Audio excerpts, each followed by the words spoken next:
Hi, this is Scott Garibay, and today we're going to talk about Dungeons & Dragons, and we're going to talk about board game burns for Dungeons & Dragons. All right, so let's talk about this. All right, so board game burns are a pretty interesting subject, and let's start talking about this. So let me explain what a board game burn is, and then I'm going to talk about the who, what, when, where, why, and how of board game burns for Dungeons & Dragons. So what is a board game burn for Dungeons & Dragons?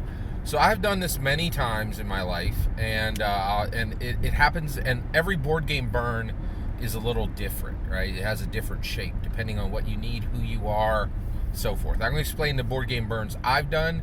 Your board game burns may be different. But so what is a board game burn? So I'll give you a very simple example of this, okay? I did a board game burn of Sorrow for Dungeons & Dragons very recently. So let me explain let me explain what it was, okay?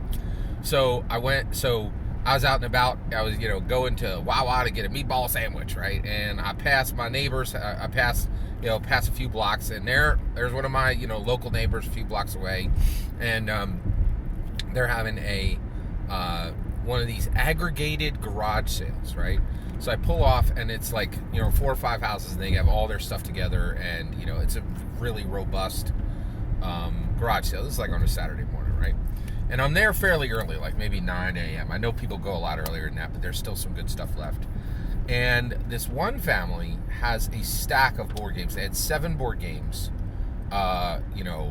just stacked, right? And the sign in front said $1 each, right?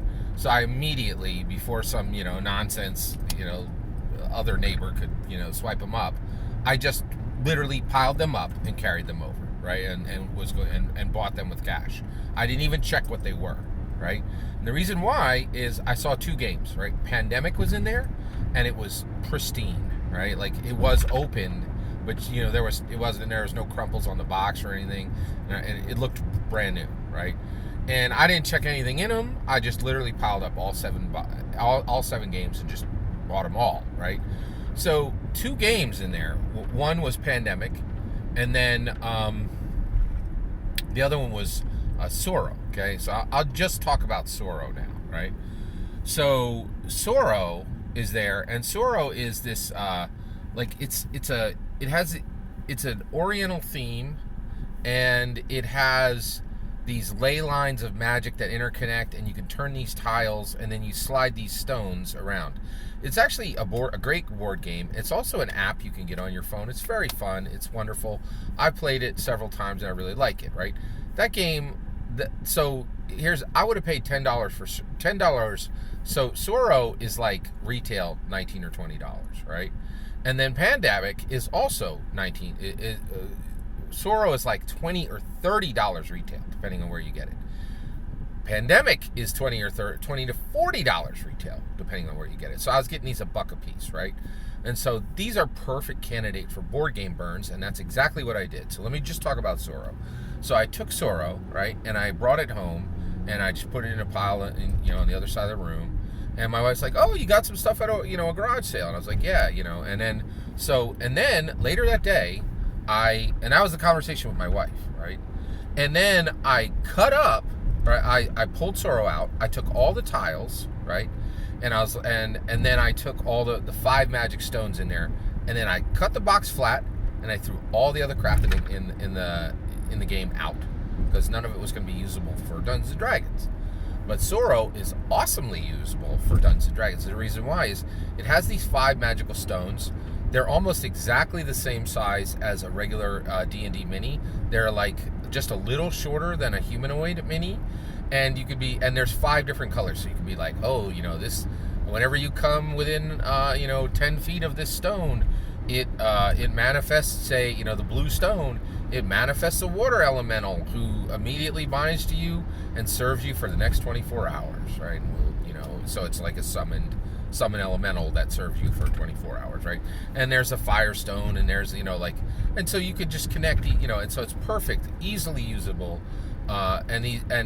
these stones, and like I can have a magic user who raises these stones out of the ground, and then I can apply whatever powers I want. They're awesome. They're perfectly usable as miniatures in Dungeons and Dragons.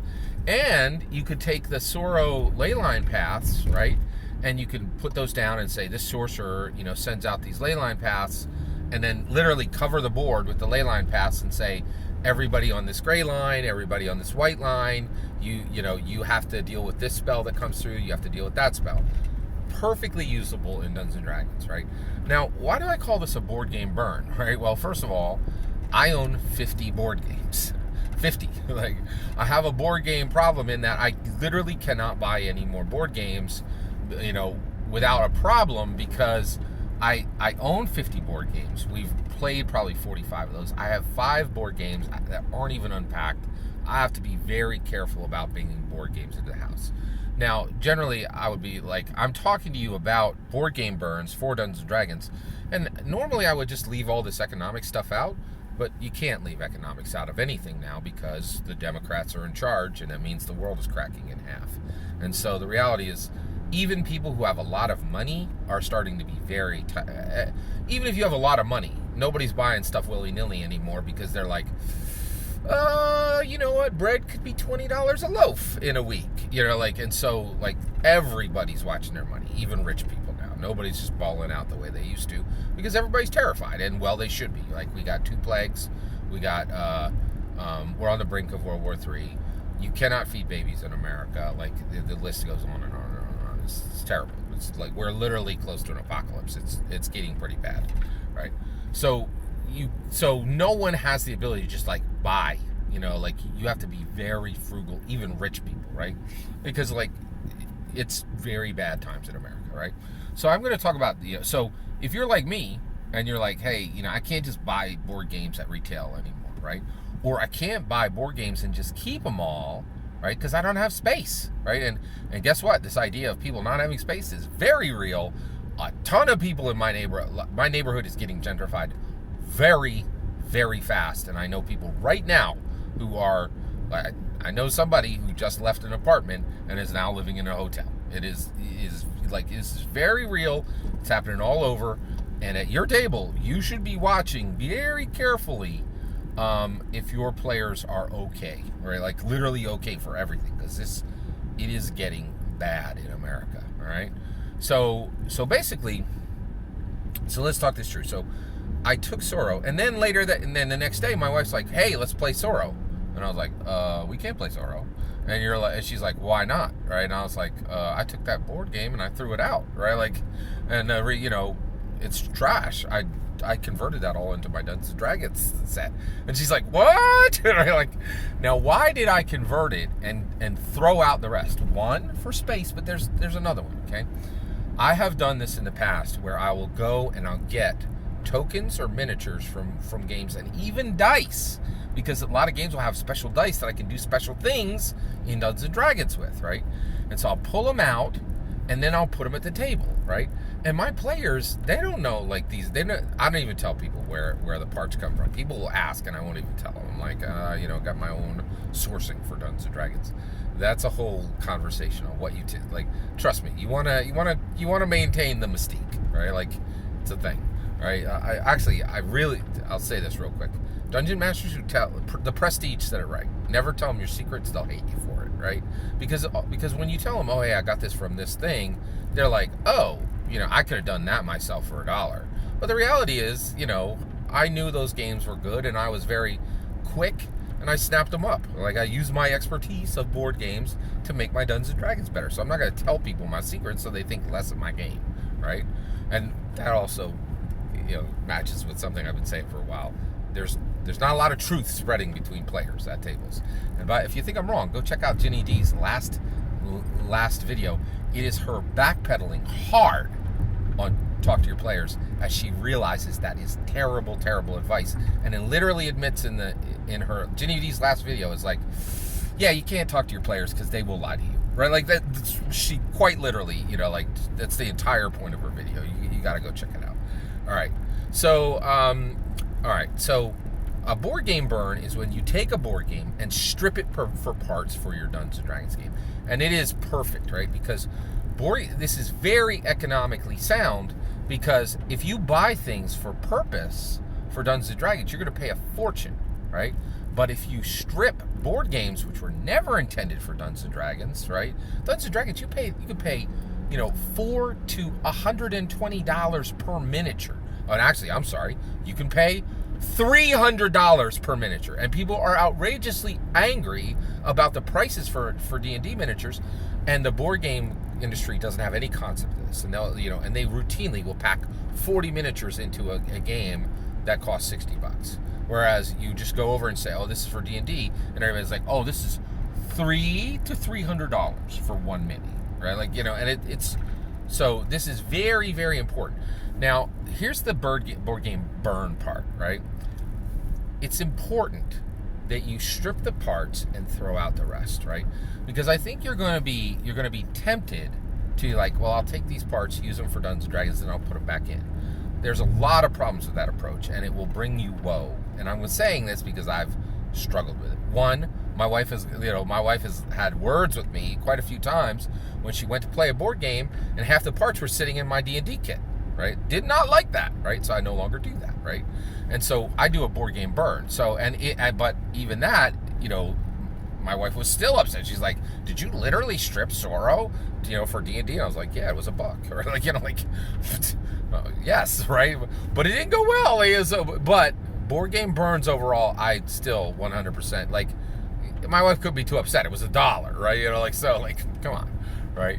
So, it's, we got past that obstacle. We've gotten past the obstacle for 30 years. We've been married for, since 1991, right?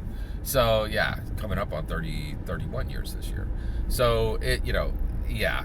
So, basically, but when you do a board game burn, you really want to get rid of the extra parts. And the reason why is if you keep trying to, shuffle the game back and forth, it can get really bad. Because, for one, when you put these parts in front of your players, they're not going to treat it as a board game. People who play board games, some are very respectful of all the parts, but generally, this idea of putting parts and miniatures on the table for your guests, they're going to touch these, they're going to do things, they're going to get swept in, and all the time, players will take the wrong dice, they'll take the wrong minis, right? And so the reality is, the moment you take board game parts and you include them into your D&D game, it's not like a regular board game, right? Because board games have one owner, but when we're playing D&D, they have multiple owners, and they're all, and at the end of every game, 5 different people are sweeping up little things from all over the table, right? So it is a guarantee that if you use a board game and you try to preserve it for the board game and use it for D&D, that will fail, and it will frustrate you, and it will frustrate other people, and you could end up in situations where you play like a 3-hour, Twilight of Imperium game, and then you don't have the parts to actually finish the game. It is a very, so make your choice, right? Buy the board game, play it for a board game, right? Or if you're going to use your board game parts for Dungeons & Dragons, which is increasingly economically sound and a savvy move, right? You want to do a board game burn.